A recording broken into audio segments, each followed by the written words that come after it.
If you have never watched the movie Swamp Thing from 1982, what do you imagine the movie would be like? And before you give me your answer, I'll just let you know that it was directed by Wes Craven, who probably is most famous for doing the Scream franchise, at least the first couple of movies, I think, and being the mind behind Nightmare on Elm Street. So, kind of classic horror director from the 1980s directed this movie in the 1980s. So, what do you think? What do you think it's like? Well, I'm sorry to disappoint you, hypothetical viewer, but it's not like that at all. 1982 Swamp Thing is for the most part, really boring creature feature where nothing really happens until the end of the movie. And the end of the movie does get pretty wild, so but I don't think that it redeems itself enough. And I think that there's one main problem with the movie, and this is going to be a weird thing to criticize, but the movie is so bright and they're in a swamp, and I know the sun shines in the swamp, but you think like dark places and trees and shadows and things lurking in the shadow, and it doesn't have that.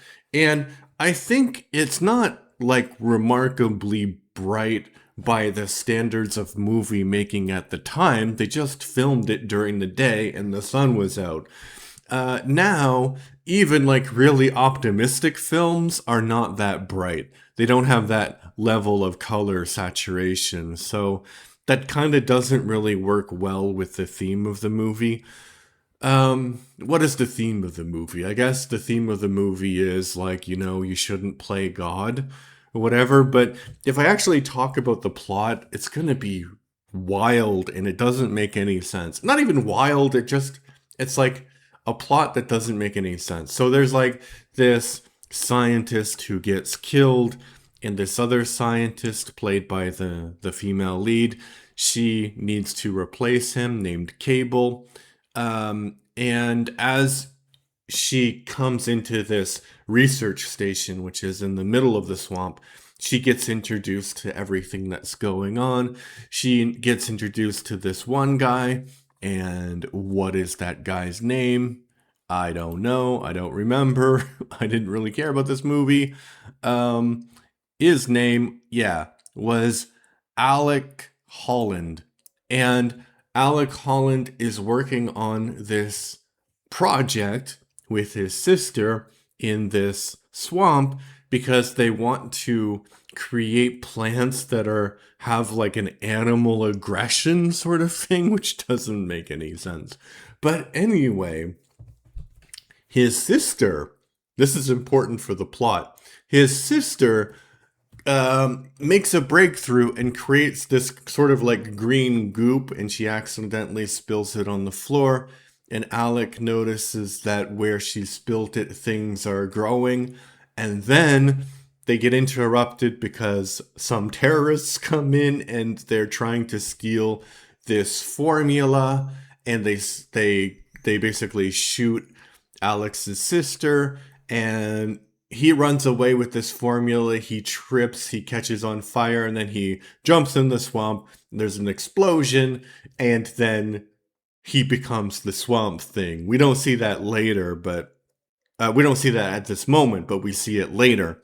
So then, and the terrorists have come to steal Alex's research, right? But that doesn't make any sense because his sister is the one who made the breakthrough. They should be trying to steal her research, but they have all of these notebooks of his, but they're missing the last notebook. And I guess the last notebook will tell them the secret to this formula, whatever. But again, his sister made the formula, so doesn't make any sense whatsoever. And the rest of the movie is basically like the Swamp Thing monster, which is partly prosthetics and partly green makeup. Doesn't look very good. Chasing around the terrorists who are trying to kidnap the main love interest. And they're all kind of like working for this guy named Arcane. And back to the creature, the swamp thing, there's a moment where he gets splashed by water and you can see the green makeup come off and you can see the color of his skin underneath. So, yeah, not the best special effects. And the reason why the movie, I think, feels that way is because this was sort of a test for Wes Craven because he had done some famous films earlier, but Hollywood wasn't really sure that he could handle a big budget movie with the stunts and the budget and everything. So he was like really focused on bringing this production to close on budget, which he did for 2.5 million. But I think he probably should have gone over and invested a little bit more money in the way the costumes look. So anyway, this brings us to the best part of the movie, which is Arcane. He is the villain of the movie, and he basically wants this formula for his own nefarious purposes. And he sees what it's done to the Swamp Thing, and the Swamp Thing can talk, and he goes on these like weird philosophical French rants that don't really make any sense. And he says something like, "Yes, he's the perfect creature. He's the perfect balance of nature and man." And then so he wants to take this formula, but before he takes the formula, he gives it to one of his henchmen, and the henchman like shrinks into this little imp creature because the henchman, even though he's a big burly guy, is like really a coward. And then the Alec Holland Swamp Thing says, "Yes, the formula just reveals who you are." And uh, the Arcane, he takes the formula, even though he knows himself, I guess, but he's like, yeah, I'll be like this brilliant and cool monster guy, but he turns into like this hideous, devilish monster. And there's like a fight at the end. So that character is really, really interesting. But for the most part, the movie is quite boring. And there's a moment where I was falling asleep, and then I was looking and I was, not paying attention, as you kind of doze off. And then Adrienne Barbeau, the actress who plays Alice Cable, she suddenly was like naked and bathing in the swamp. And I was like, of course, it attracted my attention because, of course, right? Because you're just watching this boring, brightly colored swamp and this guy in this bad costume run around and chase people and get chased. And then you see her, and she's like straight up bathing in a swamp. I'm not sure how that's supposed to be healthy. But anyway, she's bathing in the swamp and she's naked. And from the character's perspective, it makes sense if you're bathing in a swamp that you would be naked. But clearly, Craven and the screenwriters, they put it in there just to be titillating, right? And I was trying to think about like, when have I ever seen full frontal nudity in a DC film, and I think this is probably the only one. And there's actually an interesting story behind that because they had an international theatrical edition of the film that included moments like this because there's two moments of nudity basically. One is where she's bathing, and then there's some weird sex party that Arcane has where like these women and they it's like a sex party, but they're not actually having sex, but you can see a lot of stuff, let's say, if you're into that. But anyway, there was like this international theatrical edition, and when they put it out on DVD in the early 2000s, they used the wrong edition because there was like an American theatrical or home release edition that was PG.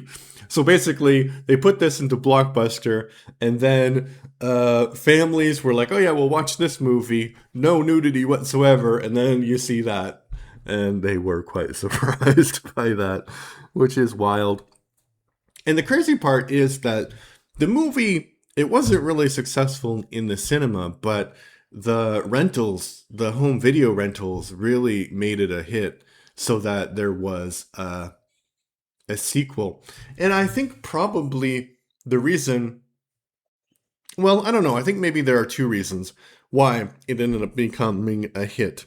The first one, why it ended up becoming a hit. The first one is that like the cover art looks really cool. So, when you're renting a movie, you're just basically looking at the cover art, or you used to be. That's how you chose it.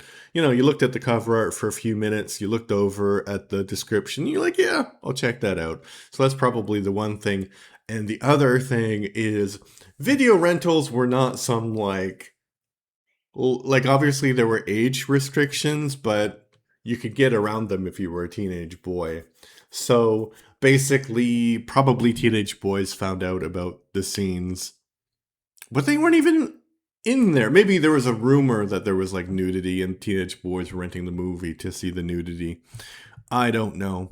So, yeah, the only interesting things about this movie are the nudity and the performance of the actor playing Arcane. It's like great over the top kind of thing that doesn't make any sense. The plot doesn't make any sense for the most part. It's very boring. I would give it like a 4 out of 10. Like, yeah, just not good. It's not a good comic book adaptation. It's not a good movie. Yeah, not good. But what do you think? Let me know your thoughts in the comment section. I'm trying to get to 40 subscribers by the end of July. I think I can do it. We hit our goals for June. We're at 20 subscribers, so 40 for by the end of July. If you like what I do, subscribe to the channel, like the video, leave a comment. All of those things help other people find this weird little review channel. No AI was used in making this.